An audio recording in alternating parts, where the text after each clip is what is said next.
LH 사태 여파로 정치권이 부동산 적폐 청산을 한 목소리로 외치고 있는데요. 일각에서는 정쟁에만 몰두하고 있는 거 아니냐 이런 비판도 나오고 있습니다. 4.7 재보선을 앞두고 특검과 국정조사, 전수조사 카드까지 꺼내들었지만 실제로 실행에 옮겨질지는 여전히 물음표인 상황이죠. 관련 내용을 조익신 반장이 정리해봤습니다.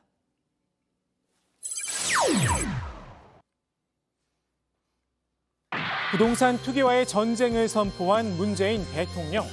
적폐청산이란 전가의 보도까지 꺼내들었죠. 우리 사회 불공정의 뿌리가 되어온 부동산 적폐를 청산하라는 것입니다. 우리 정부를 탄생시킨 촛불 정신을 구현하는 일이며 가장 중요한 인생 문제라는 인식을 가져주기 바랍니다. LH 사태로 수세에 몰렸던 정부와 여당. 문 대통령이 깃발을 올리자 일제히 공세에 나섰습니다. 우리 사회의 오랜 치부인 부동산 적폐를 청산하고 공직사회를 투명하고 유능한 조직으로 만들 수 있는 전화위복의 기회가 될 수도 있습니다. 부동산 적폐의 사슬을 끊어내기 위해 LH 특검과 함께 LCT 특검 도입이 필요합니다.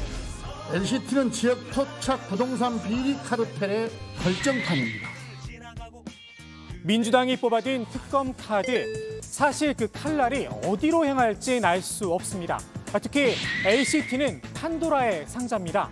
전직 대통령 박근혜 씨가 탄핵 위기에 몰리자 꺼내든 카드가 LCT 수사 지시였습니다. 당시 이런 소문이 돌기도 했습니다. 하여튼 그 LCT 사건과 관련해서 김무성 전 대표님도 그렇고 문 전 대표님도 그렇고 이름이 좀 나와서 두 분 다 이제 강경하게 대응을 하셨는데 평상시와는 조금 다른 강경한 모습을 보이셔서 그 배경이 뭔지에 대해서 좀 여쭤보고 싶습니다. 그 LCT 사업 초기부터 네. 이른바 과정에서 고비, 비리 네. 그런 의혹이 컸었습니다. 네네네. 그리고 많은 특혜가 주어졌는데 그 특혜의 결정판은 건물에 대해서 투자 이민제를 네네네. 승인해 준 것입니다. 그런데 이런 특혜의 과정에 저를 비롯한 야당 사람들은 영향을 미칠 만한 위치에 있어 본 적이 한 번도 없습니다. 그런 의혹의 대상자들이 거꾸로 야당에게 의혹을 뒤집어 씌우는 그런 정치 공작을 지금 하고 있는 것이죠. 네. 논란이 커지자 여야는 대선을 치른 뒤 LCT 특검법을 도입하기로 합의를 했었는데요. 끝내 실행에 옮기진 못했습니다. 대선이 끝난 뒤 야당이 된 자유한국당에선 이런 요구를 하기도 했습니다. LCT 시행사인 이영복 회장의 비자금 사용 출처, 정경유착 관계자들의 개입 과정 등 각종 의혹에 대한 검찰 수사가 턱없이 미흡하다는 지적이 상당수 제기되었습니다. 적폐 청산을 강조해온 문재인 정부는 출범 이후에도 유독 이 특검 문제만은 침묵을 지키고 있습니다. LCT 관련 의혹은 지난 부산시장 선거에서도 핫이슈였습니다. 서병수, 오고돈 두 후보가 서로에게 특혜 대출에 연루됐다. 측근이 LCT 비리로 실형을 받았다. 난타전을 벌였습니다. 당시 두 사람은 서로 LCT 특검을 요청하자며 맞불을 놓기도 했습니다. LCT가 부산 정가의 복마전이었던 건 분명한 듯합니다.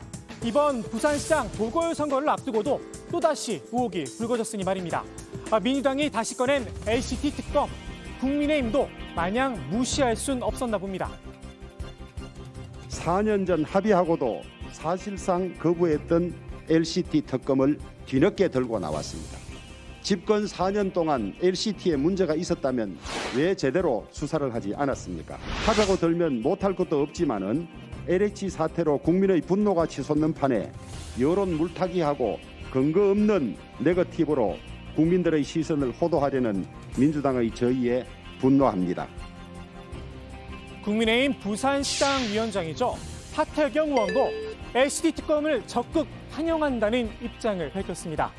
LCT 관련 의혹, 여야 모두 일단은 특검이란 호랑이 등에 올라탈 기세인데요. 다만 칼날이 어디로 향할지는 판도라의 상자를 열어봐야 알 듯한데요. 이번에도 정쟁만 하다 끝내는 게 아닌가 싶기도 합니다. 민주당이 특검에 공을 들이고 있다면 국민의힘은 국정조사로 승부수를 띄웠습니다. 국정, 다시 말해 문재인 정부 전반에 걸쳐 부동산 투기 의혹을 조사해야 한다는 겁니다. 검경 수사권 조정으로 인해 검찰이 직접 수사가 불가능하다고 하는 만큼 국회 차원에서의 신속하고 객관적인 국정조사가 반드시 실시되어야 합니다. 청와대 소속 공무원 및 공무원 관련 사안 전반, 국정조사에 민주당도 합의는 했지만 반응은 뜨뜻 미지근합니다. 실효성이 있겠냐는 겁니다. 이건 야당이 제안을 했기 때문에 적극적으로 수용하고 협의를 하겠습니다마는 실효성을 확보할 수 있는 방안에 대해서는 좀 더 깊은 고민이 필요할 것 같아요. 예를 들면은 이게 조사가 제대로 되려면은 개인 정보들을 다 받아볼 수 있어야 되는데 이 국정조사에서 과연 그게 원활하게 이루어질 수 있을까?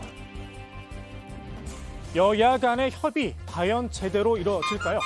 국회의원 전수조사도 마찬가지입니다. 그동안 여야는 국민들이 분노하는 이슈가 생길 때마다 국정조사, 전수조사 약속을 반복해 왔는데요. 훼손된 우리 사회의 공정성, 정의의 과제를 회복하기 위해 국회가 의원 자녀 입시 전수조사부터 대답할 차례입니다. 정작 조국 문제에 대해서는 소극적 대처와 방관으로 일관하더니 국회의원 자녀 전수조사에는 요란한 양철북처럼 소리만 큽니다. 왜 청와대와 고위공무원은 빼놓는 것입니까? 빈수레가 요란하다고 할까요? 시끄럽게 다툼만 벌이다 결국 유야무야 없던 일이 됐습니다. 우리 의원님들 이번에는 좀 다를까요? 관심을 가지고 지켜봐야 할 듯합니다.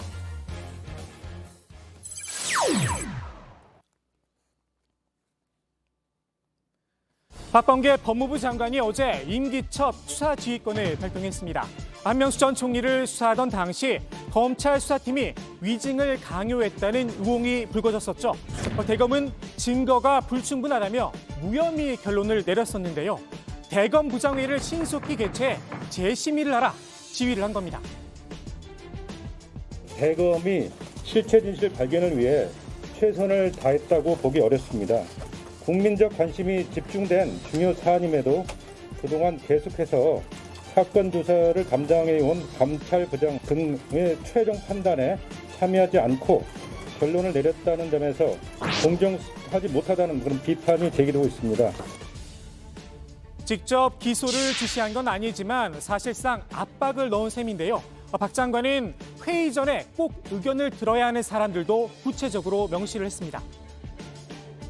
대검찰청 부장회의에서 감찰부장, 감찰 3과장, 이문정 검사로부터 사안 설명 및 의견을 청취하고 충분한 토론 과정을 거치기 바랍니다. 어쩌면 이미 답이 정해져 있는 숙제를 내준 셈입니다.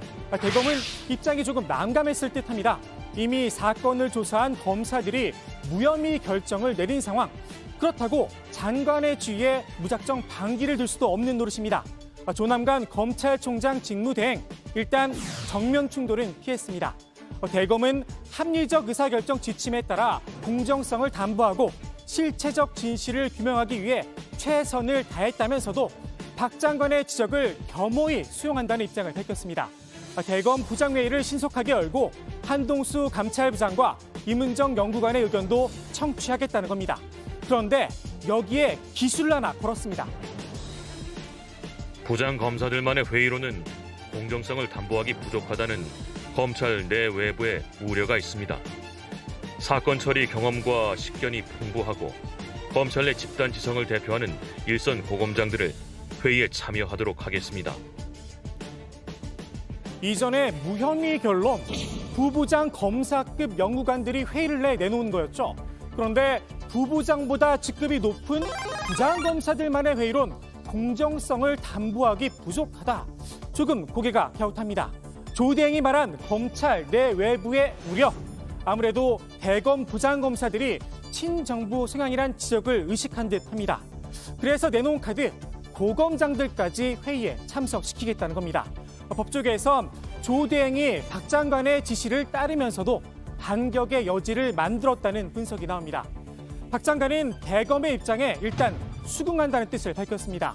부장회의에 고검장을 포함할 수 있도록 규정하고 있다며 근거가 있기 때문에 하라고 했다 이렇게 말을 했습니다. 다만 핵심은 감찰부장과 이문정 부장검사의 의견을 경청해 달라는 것이다 이렇게 강조를 했는데요. 이 경청, 귀 기울여 들어달라는 뜻이죠. 회의 결과에 따라 경청 여부가 달라지는 게 아닌가 싶기도 합니다. 오늘 국회 발제 이렇게 정리합니다. 나만 아니면 돼. 부동산 적폐청산 판 키우는 여야.